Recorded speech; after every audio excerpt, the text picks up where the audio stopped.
झारखंड में स्थानीय नीति पर तमाम अटकलों को हेमंत सरकार ने विराम देते हुए 1932 खतियान आधारित स्थानीय नीति बनाने, एसटी, एससी और ओबीसी के आरक्षण बढ़ाने का निर्णय लिया है।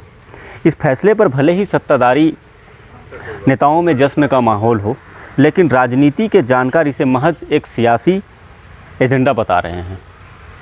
इसको लेकर बेबाकी से अपनी राय देते हुए प्रदेश के कद्दावर नेता पद्म भूषण कड़िया मुंडा ने बेबाकी से अपनी बातों को रखा। उन्होंने ये भी कहा कि यहाँ के आदिवासी शिक्षित नहीं होने के कारण उनकी वोट बैंक की तरह इस्तेमाल करने का हेमंत सरकार काम करेगी। क्या कुछ कहा कड़िया मुंडा ने, आइए हम उनकी ज़ुबानी आपको सुनाते हैं। राज्य की हेमंत सरकार ने 1932 खतियान आधारित स्थानीय नीति लागू किया है। वहीं ओबीसी में 27% आरक्षण देने की भी बात कही है। किस तरह से सर इन सब चीज़ों को आप देख रहे हैं?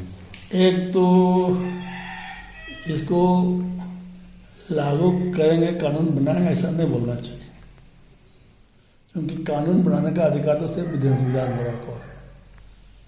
ये जो प्रस्ताव था, प्रस्ताव को कैबिनेट ने मंजूर किया, इस पर कानून बनाया जाए, और ये तो विधानसभा ही करेगा। विधानसभा ही बहस करके संशोधन करके जोड़ेगा, घटाएगा, या कोई लोग सीधे कोई नकारेगा, वो अलग चीज़ है। परंतु वहाँ से पास होने के बाद ही इस संबंध में कानून बन सकता है।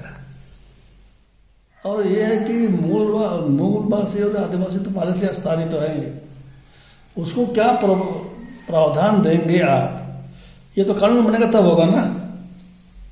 तो कानून तो बना नहीं है, तो एक तो फिर इसलिए इस संबंध में बहुत अधिक कहना बहुत कठिन है। कठिन नहीं है बल्कि ठीक नहीं है, कानून सम्मत भी नहीं होगा।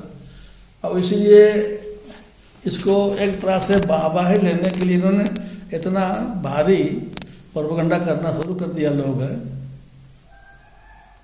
कि कानून बन गया। क्योंकि अगर राजनीतिक माहौल और जो अभी वर्तमान में झारखंड की हालात है सरकार को लेकर के, तो क्या ऐसा नहीं लगता है कि आपने जैसा कहा कि राजनीतिक एजेंडा भी हो सकता है सरकार की, तो अगर दूसरे रूप से देखा जाए तो आदिवासियों को अपनी ओर खींचने का भी कुछ हो सकता है, क्योंकि आदिवासी जो मतदाता है वो तो शिक्षित नहीं है, थोड़ा बड़ा साक्षर है। इसलिए संविधान और स्थानीय नीति और आरक्षण, ये सारी बातें कोई जानता नहीं है गाँव वाला। लेकिन मोटा मोटा जानता है कि सरकार हम लोग को आरक्षण देती है, बस डिटेल नहीं जानती है। इसलिए वो लोग आकर्षित हो सकते हैं, चलो अच्छा है हम लोग के लिए। और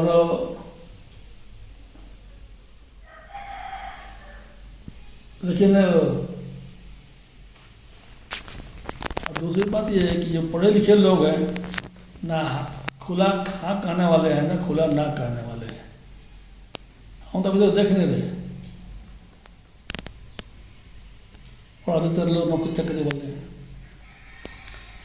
गांव में थोड़े बहुत चिटपुटिया है, एक आध आदमी जो है जो हर चीज़ का विरोध करने वाले भी कुछ नेता लोग हैं आदिवासी समाज में, उसे लोग करते रहेंगे।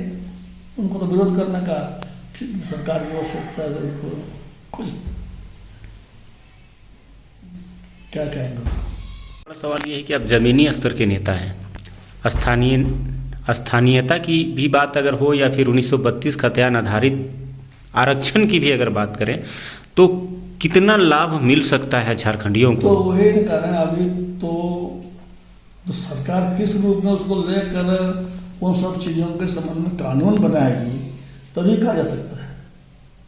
वो तो कानून बना नहीं करे, इसको आधार मान लिया, इतना ही है। 32 खतियान को स्थानीय नीति के नाम पर उसको आधार मान बनाए। उसके बाद क्या उसमें प्रावधान होगा या क्या सुविधाएं किसको क्या मिलेगी, तो कानून बनेगा तब ना होगा जी।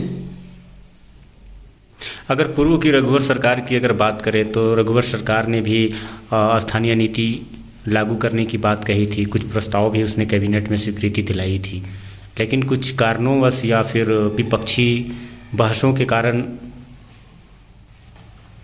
हम तो खुला कहे तो आजकल इतनी सरकारें बनी हैं, चाहे किसी की पार्टी की हो, हम उनसे संतुष्ट नहीं हैं। सीधा इतने के लाइन, चाहे वो बीजेपी का हो, चाहे हेमंत का हो, चाहे किसी का हो।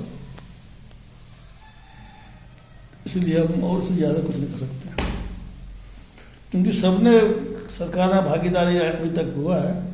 किसी ने भी यहाँ के लोगों को न्याय मिले और साथ साथ इस झारखंड का विकास हो, किसी ने नहीं किया। अपना अपना न्याय किया है। वर्तमान सरकार भी वही कर रही है। उसी लाइन पर है, रूप दूसरा है, लाइन वही है, अपना विकास कर रहा है। अब नेतागिरी चमकाने के लिए कुछ कर लीजिए,